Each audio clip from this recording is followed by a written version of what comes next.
Zdravo svima, dobrodošli. U današnjem videu pravimo jednu jako lepu pastu u kremastom sosu od povrća sa mesom.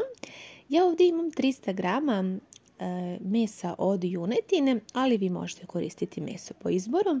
Stavljam kašiku slatke mlevene paprike, suvog začina i bibera po ukusu.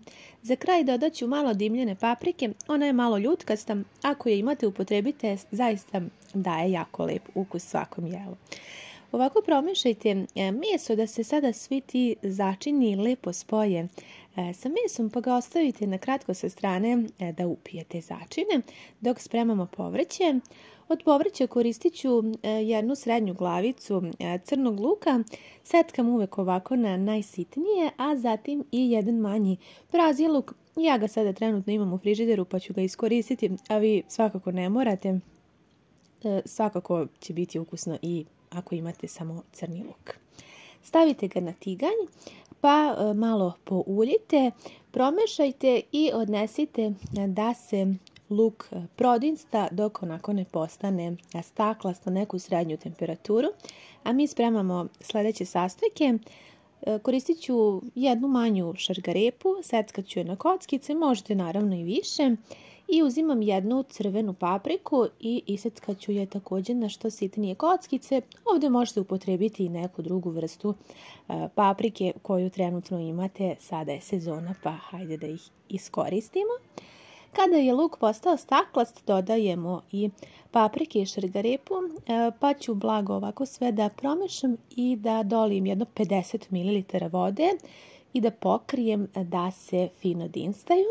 Zatim ovdje imam jedan paradajz koji ću da iseckam na kockice. Ako imate, upotrebite ga, da će također fin ukus ovom ručku.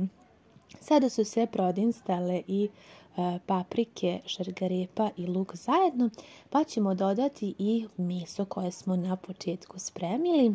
Dodajte i njega, promešajte i ja ću sada za početak da prelijem sa 250 ml vode. Naravno, sad upotreba vode zavisi od toga i kako vam je meso i koliko je povrće, ima tečnosti, tako da to sad varira, ali otprilike toliko za početak. Pokrite i kuvajte tako na nešto jače od srednje temperature. Sada spremamo fusili al dente.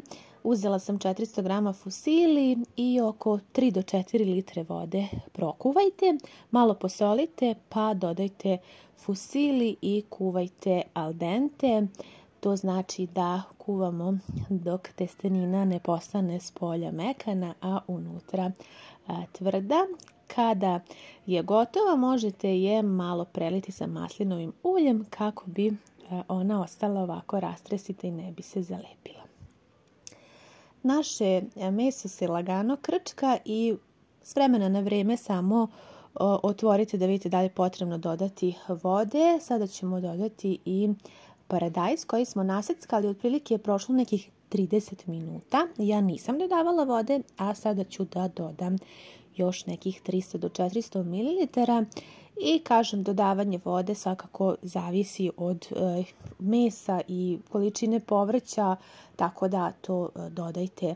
Nemojte da preterate, da pliva u vodi, neka se lepo kuva. Pokrite i sada ćemo da spremimo 300 ml mlijeka. I u ovo mlijeko ja ću da dodam još 1,5 kašiku supenu brašna, pa ću to sve da promešam i time ćemo za kraj da prelijemo ovo jelo i da napravimo fini sos. Kao što vidite, nisam dodavala paradajz sok. I ovo je zapravo kao neka vrsta, pa da kažem, belog gulaša, ja bih ga tako nazvala. Još sam dodala vode, otprilike sam potrošila 1 litar vode dodavajući. Znači povremeno samo miješajte i nakon sat vremena meso je omekšalo, pa ćemo da dodamo i mešavinu od mlijeka. Sada možete malo da smanjite jačinu vatre i da mešate. I ja ću ovdje dodati oko 400 ml vode da bude fini kremasti sos. Naravno, sad ako volite da to bude tečnije, možete više vode ili ako gušće, onda manje. Dodajem začine, peršun, bosiljak i mirođiju. Vi dodajte neke po vašem ukusu. Meni su se sad trenutno ovi dopali za jelo.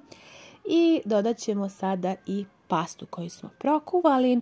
Sve ćemo zajedno da promešamo još nekakvih par minuta. Ja sam odgore izrendala i malo sira koji sam imala u frižideru. Mislim da je bio neki kačkavalj.